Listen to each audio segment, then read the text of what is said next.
Any health-related information on the following show provides general information only. Content presented on any show by any host or guest should not be substituted for a doctor's advice. Always consult your physician before beginning any new diet, exercise, or treatment program.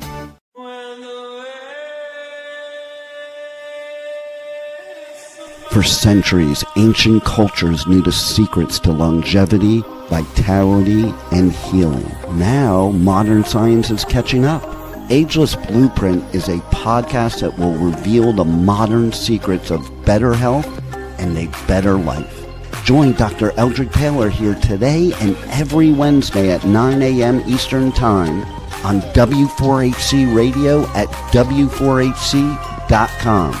As together we discover the secrets to better health through science and spirituality.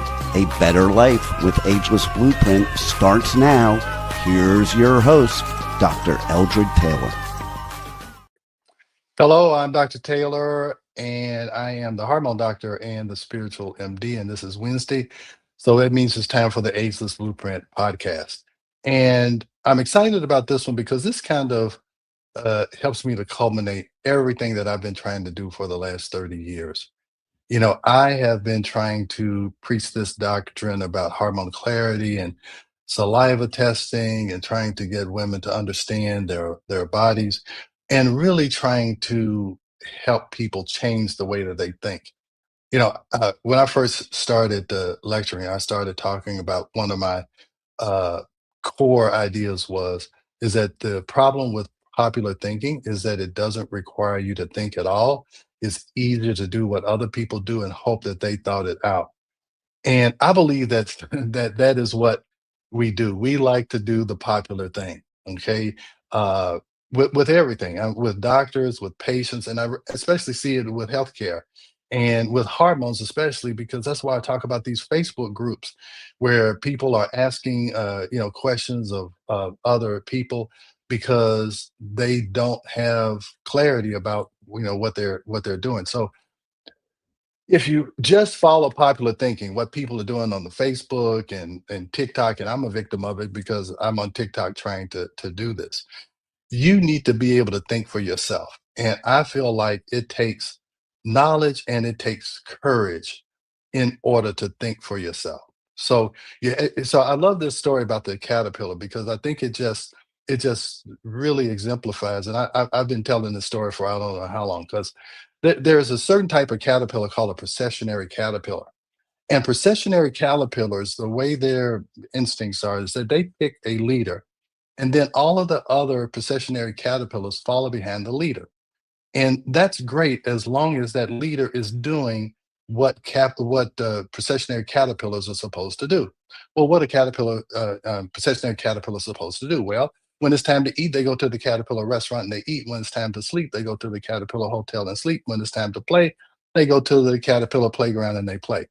And that works great as long as the lead caterpillar is doing what caterpillars are supposed to do. The problem comes in if you let an outside influence, if you can push, manipulate, and influence those caterpillars, that lead caterpillar, to go around and to see the tail caterpillar, it will believe that there's been a recall election or a special election and there's a new caterpillar leader. So it will start following that tail caterpillar thinking that it's the new leader. But what's really happening? They're going around and around in circles, each thinking that the other one is leading and following caterpillar instincts. And it takes a lot of energy in order to get out of that line. Now, here's the first thing. You have to recognize that you're in a caterpillar line. When you're in the caterpillar line, you don't realize that you're following someone who's going nowhere, who is following a different instinct from what you have. Because in medicine, we should be following science and physiology. We shouldn't be following trends or opinions from these so-called authorities. We need to be following basic science and physiology. And that's what I decided to do a long time ago. I got out of line. And here's the problem. When you get out of line, everybody else is trying to pull you back into line. They don't like for someone to be outside examining what's really going on. And so it takes knowledge and courage because you have to have enough courage to stand up against these fads of pellets and testosterone and all of that. You have to have enough knowledge and courage to think for yourself. So what I did was is I have a hormone clarity bill of rights. Okay, is that I feel like a movement has to start from the ground up. That's what the pharmaceutical companies do. They say they show you a commercial and say go ask your doctor about this medication. Well, I'm going to show you 10 principles that you should abide by. And that if anyone breaks those principles, if it's something you see on Facebook, if it's something that a doctor tells you, if it doesn't abide by those 10 Bill of Rights, the rights that you have as a patient to make sure that your hormones are balanced and that you feel normal, then you need to move on to someone else. And I'm hoping that if enough of you go in with these Bill of Rights, I have it where you can download it, where you can have it on your where it's a website, is that you go in armed with these Bill of Rights, and hopefully the doctors will decide that they need to look at another way of looking at hormones. I'm not trying to attack them and saying something's wrong, because I didn't learn this in medical school, so your doctor didn't learn it either. But what I'm trying to do is to create enough positive reaction in patients and in clients and people who listen to my podcast to go to YouTube, that there's enough pressure that medicine has to change. All right. So let's go with the slides, Rebel. We're going to start with principle number one. All right. The Hormone Bill of Rights. You have the right to understand your body. You have the right to decide what will and will not happen to you. I don't want you to give up your rights for someone to someone that doesn't know you as well as you know yourself. All right. So we're going to go through these 10 rights, and I want you to really take these and incorporate them into your way of thinking. All right. So let's go to slide number one. Right number one, you have the right to testing that measures hormone action, not just blood levels. And I put this number one because I get it makes me go crazy when someone says, "Hey, that the doctor drew my blood and he said everything's normal," and then they're on TikTok or they're DMing me or they're in my office telling me this long laundry list of symptoms, and they're being told that their hormones are okay. Well, no. What they're being told is that their blood level is within the normal range, but they're not telling you where the action is, what's happening there in the cell. That's where you look. That's where the saliva tells you what's going on. The action is inside the cell.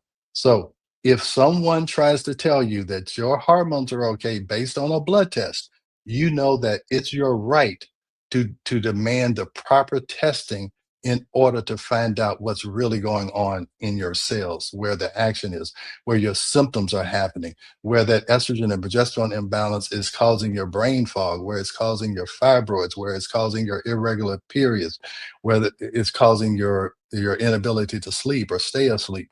You have the right to the proper testing. This testing has been around since 1960. It's just people are unaware. So I'm asking you to spread the information, share it with someone else. Let me tell you, there's millions of women out there. There's millions of women on Facebook and all of these places who are trying to figure out how to interpret blood levels, and it's almost impossible. It's almost impossible. And that's why there's so much confusion. So, right number one, you have the right to the proper test to find out the information that you are asking for. All right. So that's number one. Number two, you have the right and you have the intellect to understand balance over just a deficiency. Okay. You, we keep trying to say that there's a deficiency. No, the problem is there is an imbalance. One system has overridden another one for one reason or another. And most of the time, the reason is stress. Okay. Stress is what disrupts this whole thing. And that's, we're going to get that into another, in another slide. But it's easy to understand estrogen causes things to grow. Progesterone regulates that growth. Anything that estrogen does, progesterone balances it out so that it doesn't overdo anything, so it doesn't overgrow. so it doesn't overstimulate your nervous system, because progesterone is calming. It helps you to sleep. It helps your brain to calm down. It calms down your emotions. It burns fat for energy, where estrogen increases or stores fat for energy. And this imbalance is why you gain weight at perimenopause, why you gain weight when you're under stress. Sometimes you can lose weight or gain weight, but it's all because the system has been disrupted. And this imbalance, this is usually where people can see it or feel it with the symptoms, is through this estrogen progesterone imbalance with the fibroids and all that. But a lot of times, and especially with PCOS, it's really happening upstream, which is it's happening from stress. And again, that's going to be in another one of those rights. You're going to understand how stress disrupts the whole system. That's something that we had to learn, because first we wrote the book, Are Your Hormones Making You Sick? Then we figured out that, hey, look, this doesn't work 100% of the time. Sometimes it works, sometimes it doesn't. We added the stress component. Now we're able to help more people because we really understand where this disruption is coming from. It's usually coming from stress, whether it's a physical or emotional stress. And then when you get the symptoms, that becomes an added stress. So you get in this hormone stress loop. Stress causes the hormones to be disrupted. Then the hormones cause more stress because you don't understand where the disruption is coming from. I had a patient who was having brain fog and insomnia. She thought she had a brain tumor. What she really had was a high nighttime cortisol, and we'll talk about that. And she had an estrogen progesterone imbalance. But the stress of not knowing and understanding, that's just adds to stress, because understanding this is going to lower your stress. When I see patients in the office and I go through a lot of this, their stress level lowers because now they finally have an explanation as to why they feel like they do. So it's important for you to help me spread this message. Hey, did you know that estrogen causes growth and progesterone stabilizes it? So that's what I'm looking for. So I'm making this nice and easy. I want you to share it. All right, right number three, you have the right to pattern based interpretation, not a single number guessing. Okay, so your hormones fluctuate from day to night. Cortisol should be high in the morning and low at night. Cortisol mobilizes glucose for energy. Okay, so cortisol you have to look at on a daily cycle. If a woman is menstruating, you have to do the testing based on a monthly cycle. And then women go through cycles, and men do too. Women go through cycles: puberty, reproductive stage, perimenopause, menopause. Hormones are going to change with all of those. Their cortisol is going to change. Now you don't have a monthly cycle. Now when are you going to test? How do you test? So it's simple, but there is some complexity to it. You just can't draw blood at 10 o'clock in the morning and expect to figure out what your hormones are. You have to make sure it's timed right. You have to make sure you have enough samples. For cortisol, we take 4 samples during the day so we can see what your daily energy output is. All right. So hormones change through the day, they change throughout the month, they change through the life. So you can't just say, I went and got my hormones checked and they told me everything was normal. That is just too simplistic. And that's just not understanding physiology. And I'm telling you, you are intelligent enough to understand this. Okay. It's just 10 simple rules. And to be honest with you, just if you knew these first three, you would be way ahead of most clients. Is just know that, hey, I want the right test. I want it done at the right time. And I want to understand that there's a balance. You just can't tell me what my estrogen level is. I need to know what my progesterone level is. I need to know what time of the month you did it. All right. So with saliva testing and you understanding this, you will know this. All right. Right number four, you have the right to stress hormone assessment before being labeled deficient. Okay. Again, I told you the reason why we wrote that book, The Stress Connection, because we saw how it is connected to everything: your sleep, your mood, your thyroid function. These little glands, these gold glands, I don't think you can see my cursor, but these gold little glands, adrenal glands, are right above your kidneys, and they produce energy, not testosterone. That's another slide, but I just got to say that we have all these women who are on testosterone saying it's going to boost their energy. They they will get a little energy boost at the beginning, but we're going to talk about the long-term that you have the right to understand the long-term consequences of anything that you do. And there's some long-term consequences when you take something that you really don't need, or that you're taking one thing and you should be taking something else, because that's what the real root cause is. And that's what we're going to talk about, is root cause. But anyway, I think everyone, if 75 to 90%, and I think it's much more than that, of visits to primary care physicians are for stress related complaints and disorders, we need to be looking at their stress level. So we need to be doing saliva cortisols, I think, on anybody who comes in with a symptom, because 75 to 90% of them are due to stress.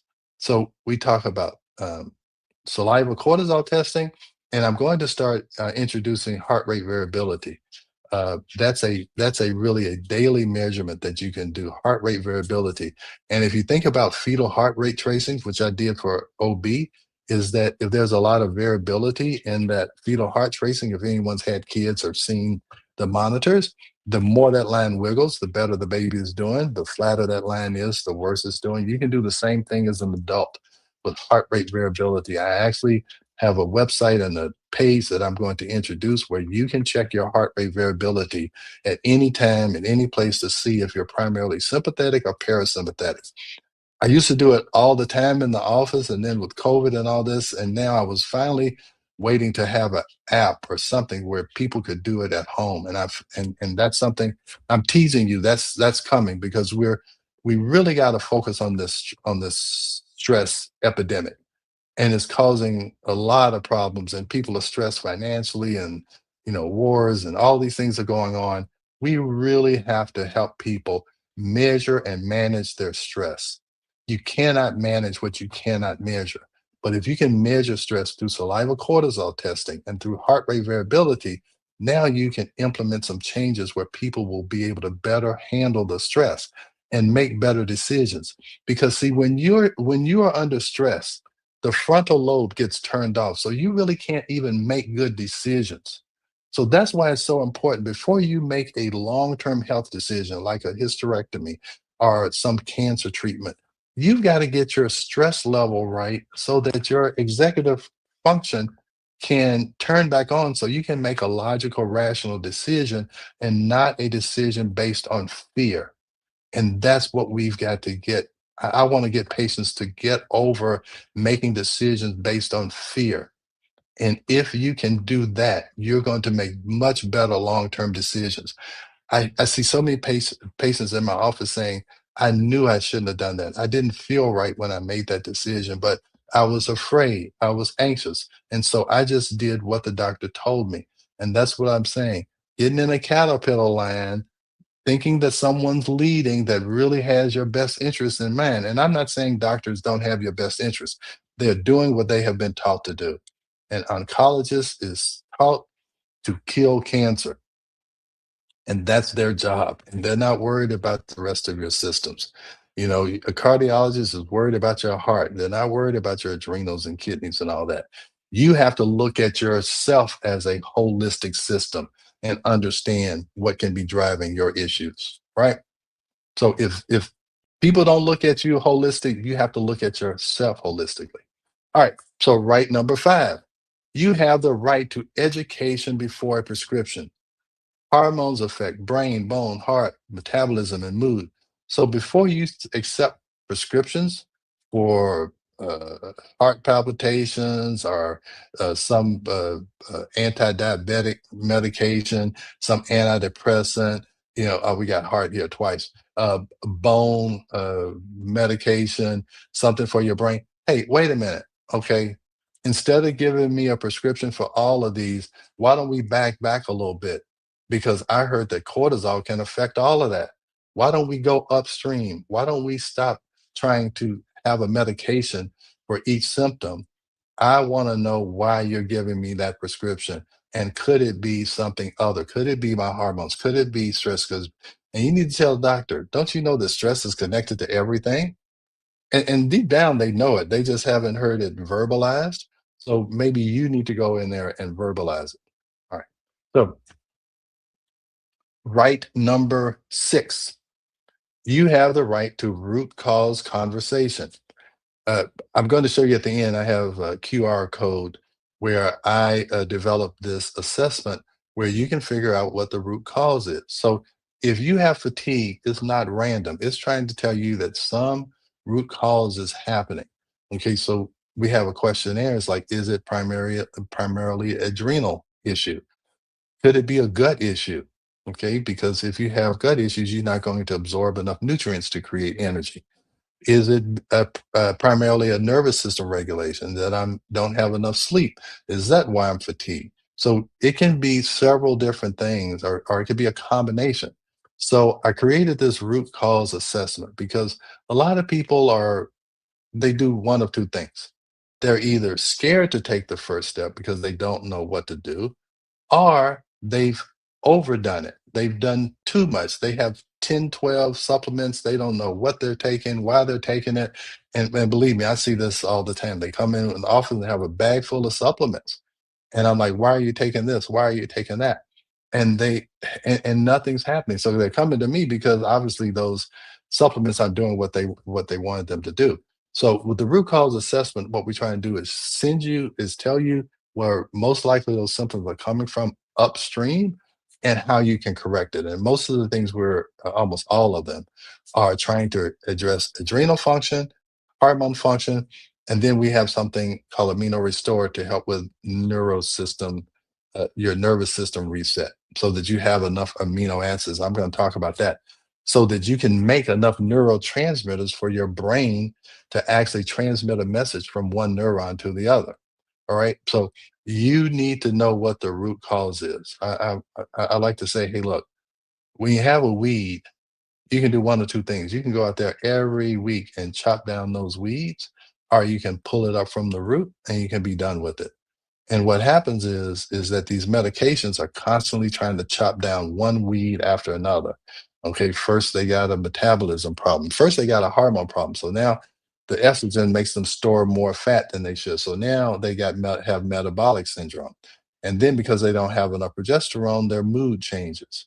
And when their mood changes, now their relationship with their spouse changes. So now they have more stress, and now their brain, they're starting to react, and they're turning the frontal lobe off, and now they don't have enough estrogen progesterone in balance to keep the bones right.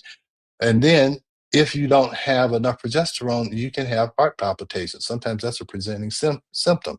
So again, a lot of these are upstream, and we keep trying to, it's almost like whack-a-mole. You're trying to knock out the symptoms when you can just go take care of the root cause, you'd be done with it, and everybody's happy. The doctor feels good because he's helped the patient. The patient feels good because the doctor understood them and actually found the root cause and didn't keep them doing trial and error over and over again, trying to find the right combination.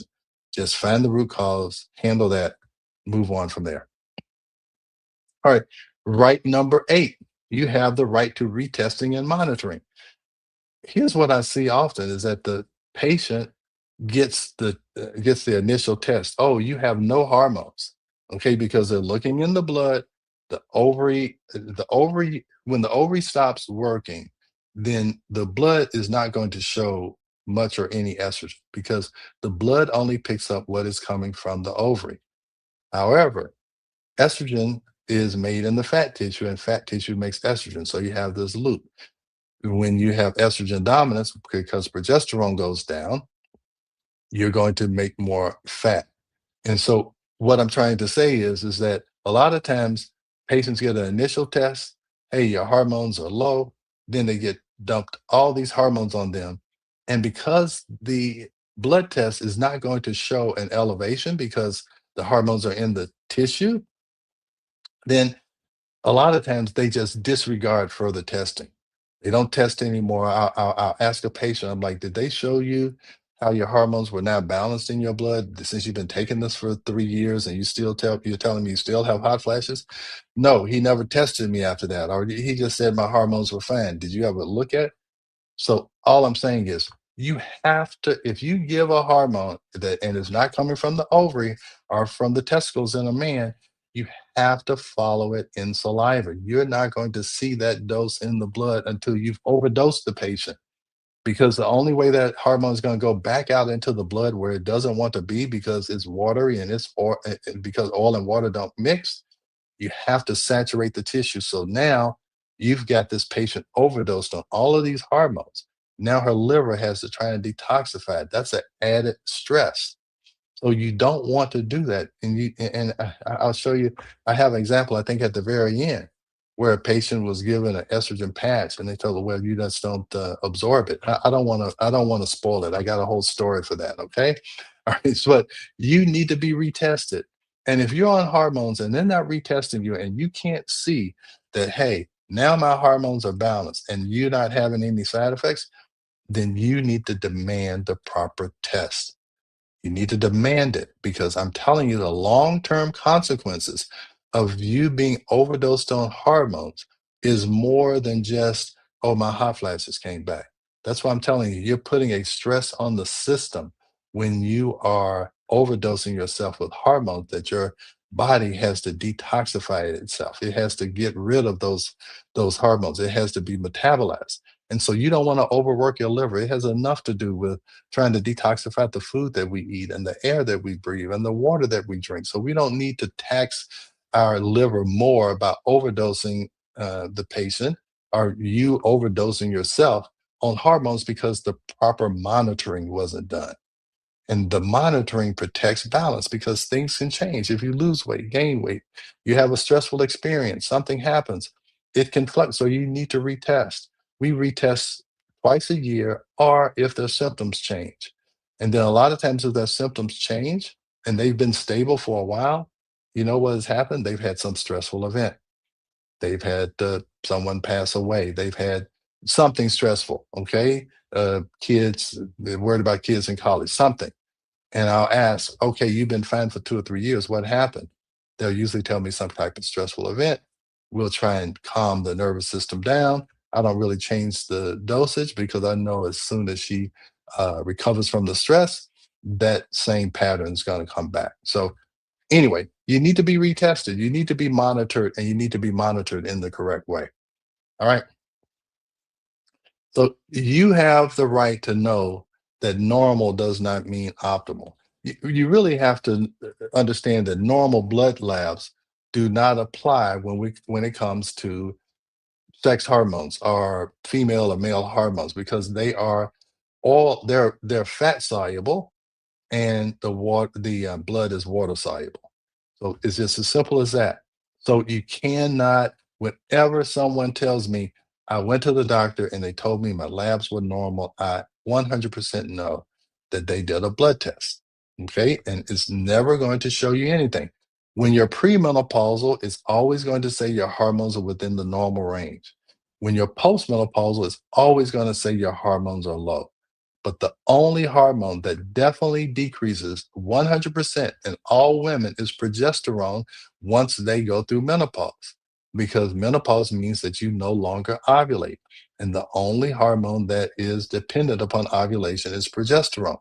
You have a extra fat facility in your fat tissue. It makes estrogen, and estrogen, I say, what I really say, you have an extra estrogen facility in your fat tissue. Your fat tissue makes estrogen, and estrogen makes more fat tissue. And again, I think it's just women are given more fat so they can make estrogen, even though they're not reproductive anymore, even through menopause.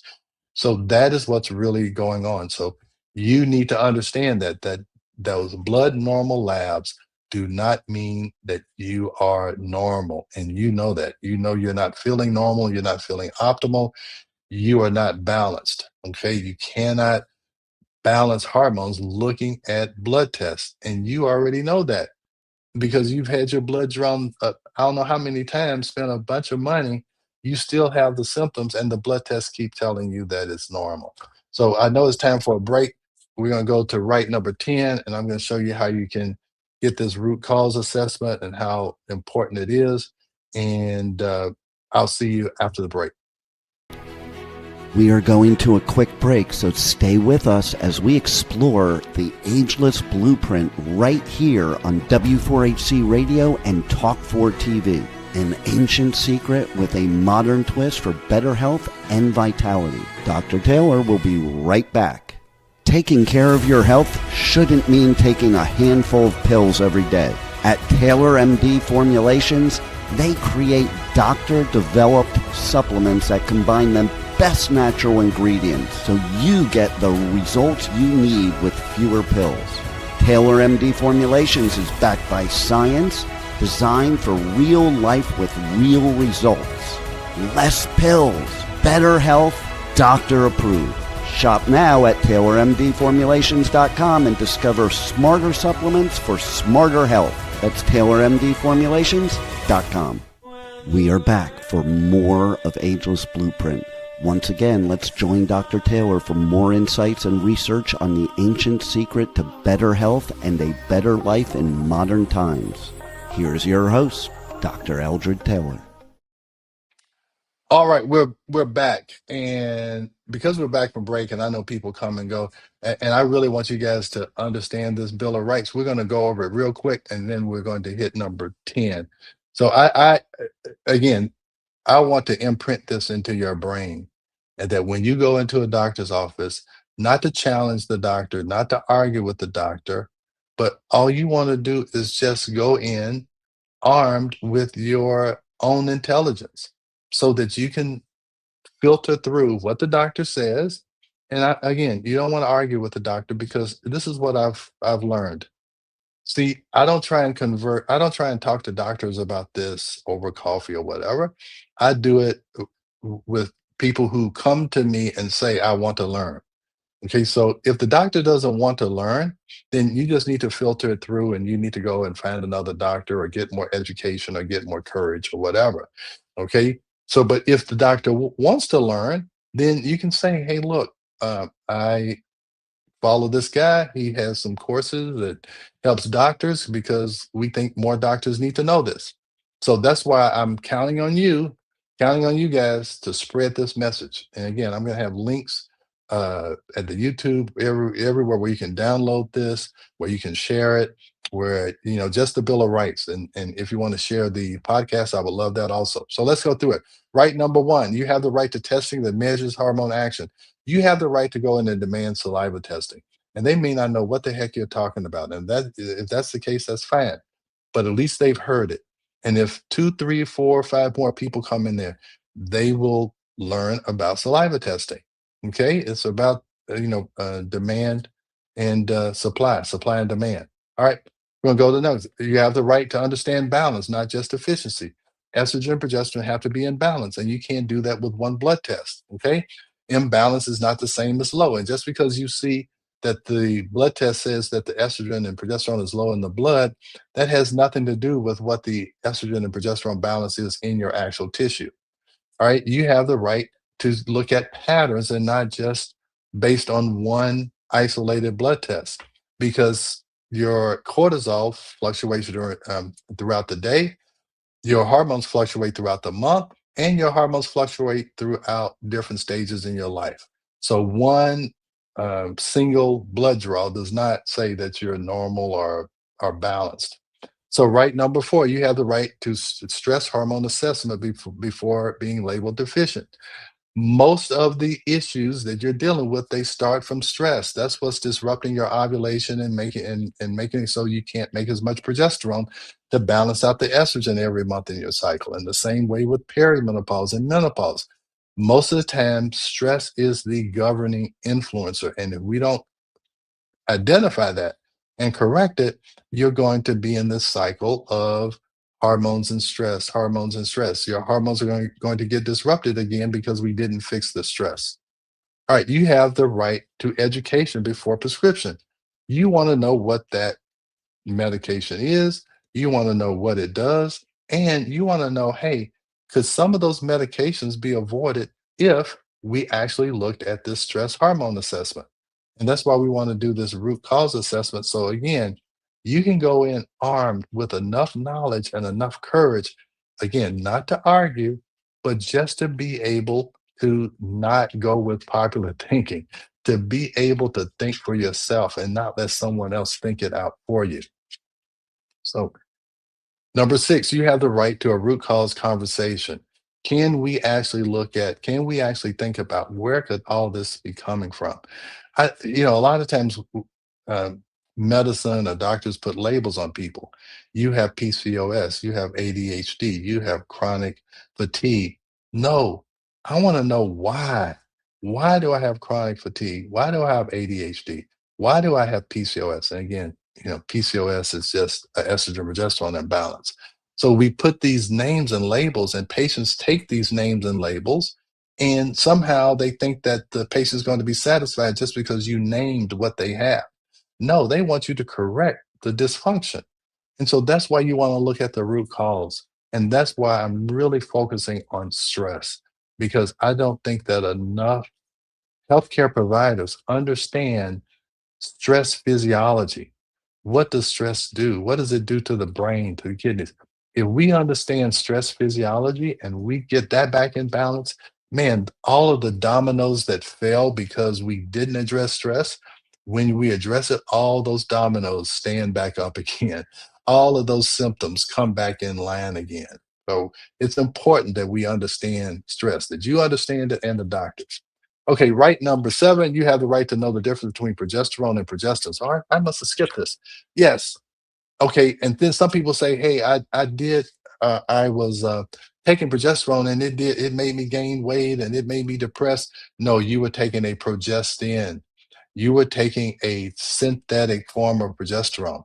Progesterone cannot be patented. That's why you can sell progesterone over the counter. You can't sell estrogen over the counter. Progesterone is totally safe. You can get it over the counter, but if you want to patent it and put it in a birth control pill, you have to change the structure of it. And so when you change the structure, you change the function.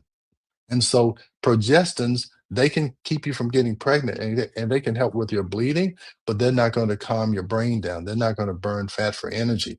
So it doesn't do those things. So you want to know, am I taking progesterone, micronized progesterone, or am I taking norethindrone acetate or medroxyprogesterone acetate?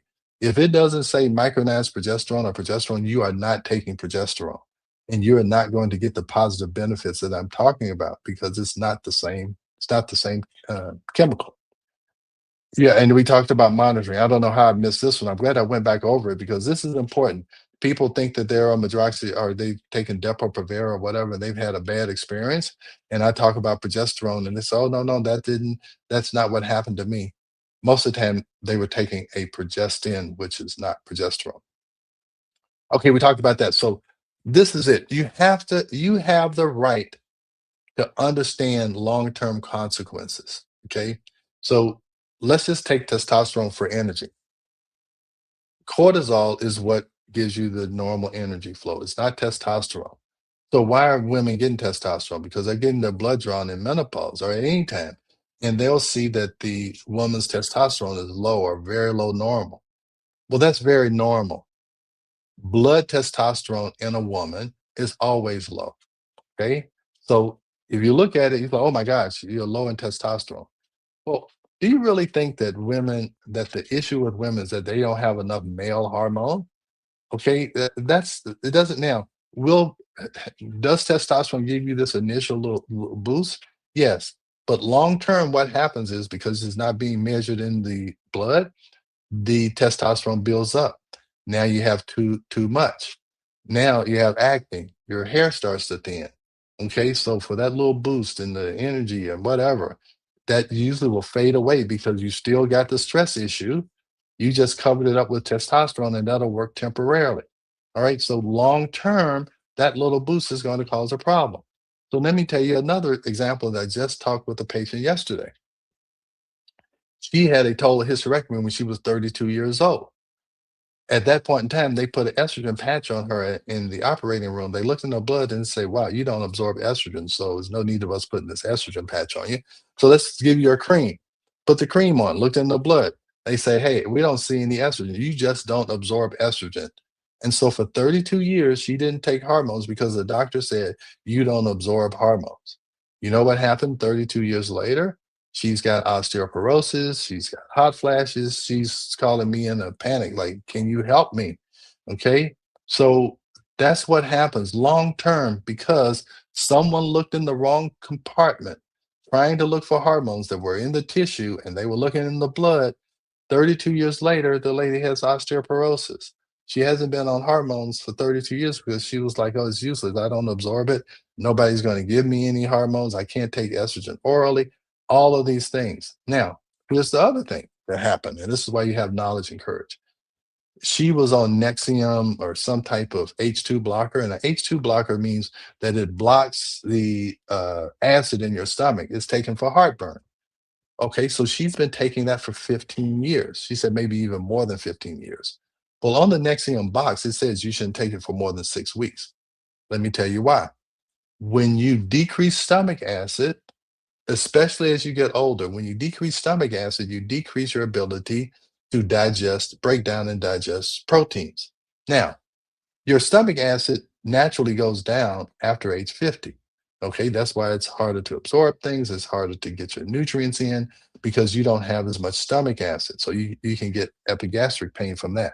Okay, because if you can't digest your food, it sits in your stomach and your intestines, they don't want undigested food to go down. So the pressure builds up and it goes up. And it's not because you have too much acid. That's what you feel in your esophagus or in your chest, but the real root cause is you don't have enough acid. Okay. So whenever she was put on that, she was already didn't have enough acid because she was having epigastric pain. So then they put her on that. Now it's even lower. So now she can't absorb proteins. Well, you also need proteins to build bone. You need proteins to build hair, and you need proteins to build neurotransmitters. Neurotransmitters are epinephrine, norepinephrine, dopamine, all of these neurotransmitters and acetylcholine that helps you with your memory, with your mood, and with your be able to have recall and speech. All of that is based in neurotransmitters. It's caused by neurotransmitters, and all neurotransmitters are proteins. And you have to break down proteins in your diet so that you can absorb them to make the neurotransmitters. So it has been Nexium or H2 blockers or acid blockers. Long-term use has been associated with dementia. So it makes sense. If I can't make neurotransmitters, my brain can't communicate. So I'm going to increase my risk of dementia. That should have been told the patient when they first put the patient on it 15 years ago. Don't take this for more than 6 weeks. And really, what if we had understood the physiology, said, no, you need digestive enzymes. You need to take apple cider vinegar with your meal so you increase your acid so you can digest your food. And now the food will go down instead of up. So that's what I'm saying. If you can understand basic physiology, and you won't be seduced by popular thinking because these H2 blockers were very popular. And here's what happens. I always say the last thing you want to do is to take a new drug because a new drug means we just haven't figured out all of the side effects, all of the long-term side effects. See, nobody's doing a study 32 years later to see what that decision that doctor made and that patient made 32 years ago, how it's affecting this person 32 years later. That doctor's long gone. That hospital might not even be here anymore. But you still are suffering from a decision that was made 32 years ago. That's why I'm saying you cannot be fearful. You cannot be anxious because then that turns off this front part of your brain. Okay. Then, so that's why I need you to not be fearful. I need you to just whatever you need to do to understand these rights. I need you to put it on your wall. Don't ever go into a doctor's office without reviewing these rights. Okay. Because these are important. It can prevent a lot of pain downstream. So what I want to show you is I think this, if you do put that first one, if you scan that QR code, it is going to take you to a site that is the Hormone Clarity Bill of Rights. Okay. And I'm going to have links at the end of this video that you can download. It is actually I'm going to have a copy of this podcast on that as soon as I get the video. I did a single little 1-minute video on all of these Bill of Rights. So you can download the PDF, you can look at the video, you can do whatever. Now, the second QR code is for that root cause assessment. And that is a series, I think it's like 20 questions. And it will tell you, hey, what is the major issue? Is it really stress? And if it is stress, what is the other major issue that is causing? Is it hormone issues? Is it gut issues? Is it brain issues? So it really helps you to determine what that root cause is. And again, the I will have the links at the bottom of the video if you go to YouTube or podcast or whatever. Can you see the links in the chat, uh, Rebel?